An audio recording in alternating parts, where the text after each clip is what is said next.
কমিটির পরিচিত সবার আমাদের শ্রদ্ধাভাজন সভাপতি, নবনির্বাচিত সভাপতি ব্যারিস্টার শারমিন তাকাসুম এবং আমাদের প্রতিষ্ঠাতা সব পরিবারের সদস্য, সাবেক সভাপতি জনাব আলহাজ শহীদুল মাহমুদ সাহেব সহ আমাদের শিক্ষক বৃন্দ এবং কমিটির সকল সদস্যবৃন্দ, সদস্যবৃন্দ, অভিভাবক সদস্যবৃন্দ, শিক্ষক মন্ডলী, আসসালামু আলাইকুম।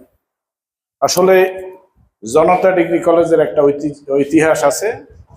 1988 সালে 18 জুলাই এই অজপাড়া গ্রামে তৎকালীন সময় এই এলাকার ছাত্রছাত্রী এবং ছেলেমেয়েদের শিক্ষার ব্যবস্থা চিন্তা করে আমাদের এই কলেজের প্রতিষ্ঠাতা সভাপতি আলহাজ আহমদ করিম মিয়ার উদ্যোগে এই কলেজটি প্রতিষ্ঠিত হয়। দীর্ঘ পাড়ি দিয়ে আজকে এই কলেজটি অনেক অনেক স্থান লাভ করেছে।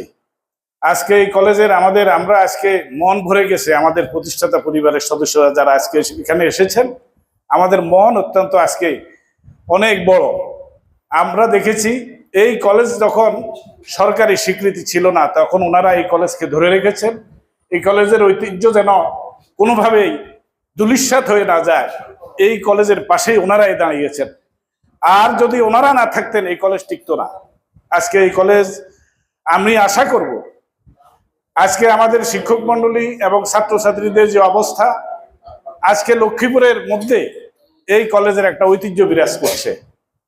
আমি আজকের সভার সভাপতি সাহেবকে সবিনয় অনুরোধ করব এবং সভাপতি পরিবারের সদস্যদেরকে অনুরোধ করব, আপনারা এই কলেজের আগামী দিনেই আপনারা এই পরিবার থেকে যেন বিচ্যুত না হন। এই পরিবারের দিকে আপনারা থাকবেন, এই পরিবারের সাথে অতীতে যেভাবে ছিলেন আগামী দিনেও থাকবেন।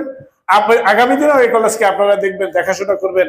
আপনাদের সকলের, যেহেতু আপনারা ঢাকা থেকে এসেছেন, আপনাদের সকলের সুস্বাস্থ্য কামনা করে, দীর্ঘায়ু কামনা করে এবং এই কলেজের প্রতিষ্ঠাতা সভাপতি আলহাজ আহমদ করিম মিয়ার স্মৃতির প্রতি গভীর শ্রদ্ধা নিবেদন করে ওনার আল্লাহ যেন ওনাতে এই প্রতিষ্ঠানটিকে রাখার জন্য উনি যে নিরলস পরিশ্রম করেছেন, আল্লাহ তাআলা ওনাকে যেন জান্নাত নসিব করে, এই প্রত্যাশা রেখে আমি আমার আলোচনা শেষ করছি। আল্লাহ হাফেজ।